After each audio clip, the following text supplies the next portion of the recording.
sekian juta manusia, maka dengan membunuhnya itu adalah bahagian daripada rahmatan lil alamin. Orang Islam yang baik itu yang menjadi teroris.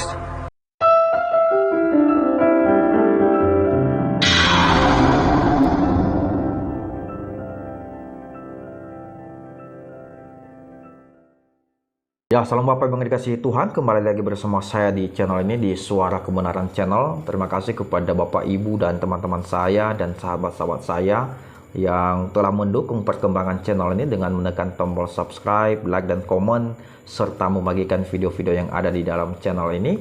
Dan biarlah kiranya channel ini menjadi berkah bagi kita dan menjadi wadah bagi kita untuk memberitakan kebenaran firman Tuhan. Amin.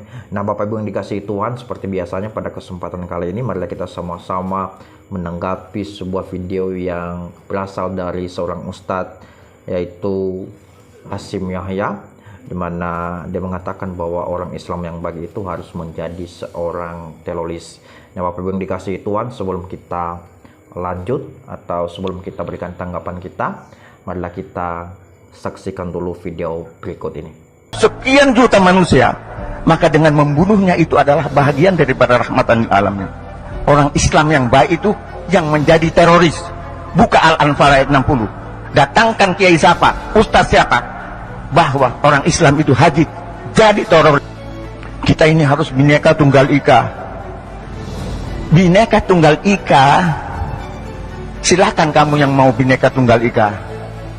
Itu tidak berarti bahwa seseorang muslim yang hidup di negara ini harus melanggar aturan agamanya. Ketika upacara apa, ketika sampai waktu untuk berdoa, kita disuruh mengheningkan cipta. Mengheningkan cipta ini bukan cara Islam. Ini cara orang kafir, cara orang Hindu, cara orang Nasrani yang sara, apalagi sara. Istilah sara itu adalah senjata.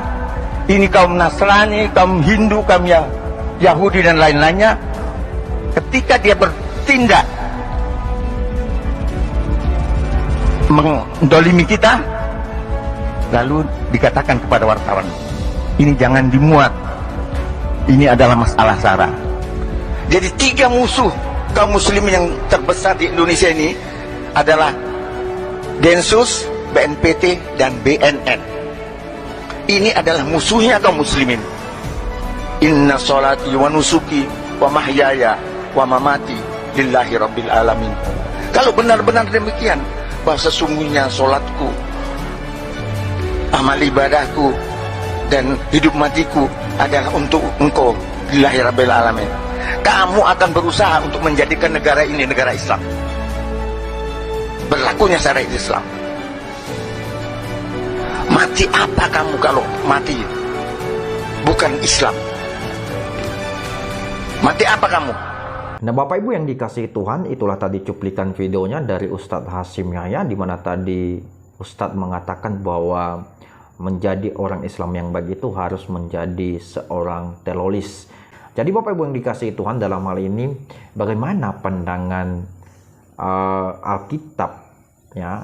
Apakah kita juga diajarkan hal demikian, bahwa ketika kita harus mau menjadi pribadi yang baik, yang benar di hadapan Allah, apakah kita diajarkan untuk mau menjadi seorang teroris? Maka dalam hal ini Bapak Ibu yang dikasihi Tuhan, Alkitab sangat menentang hal demikian. Ketika saya membaca Alkitab, maka di dalam Alkitab tidak ada saya temukan satu ayat pun yang mendukung hal demikian. Karena di dalam Alkitab ada banyak cara untuk menjadi pribadi yang lebih baik. Yang pertama adalah harus memiliki buah-buah Roh Kudus, ya, di mana buah-buah Roh Kudus itu Bapak Ibu ada kasih, ada damai, sejahtera, ada sukacita, ya, ada murah hati, setia, lemah lembut, maupun penguasaan diri, ya. Dengan hal tersebut, maka kehidupan pribadi secara tidak langsung akan menjadi lebih baik dan berkenan di hadapan Allah. Nah, yang kedua, kita harus taat kepada Tuhan. Dengan ketaatan, maka akan lebih mudah untuk menjauhi risiko berbuat macam-macam dosa yang ada di dalam Alkitab. Nah, Bapak Ibu yang dikasihi Tuhan, yang ketiga, kita harus hidup kudus. Ya, harus hidup kudus. Kita harus menjauhi segala dosa. Ya, kita harus bisa menjauhi segala larangan Tuhan, dan kita harus melakukan juga perintah Tuhan. Apa yang ditulis kita harus lakukan sebagai orang yang sudah menerima urapan keselamatan daripada Tuhan kita Yesus Kristus.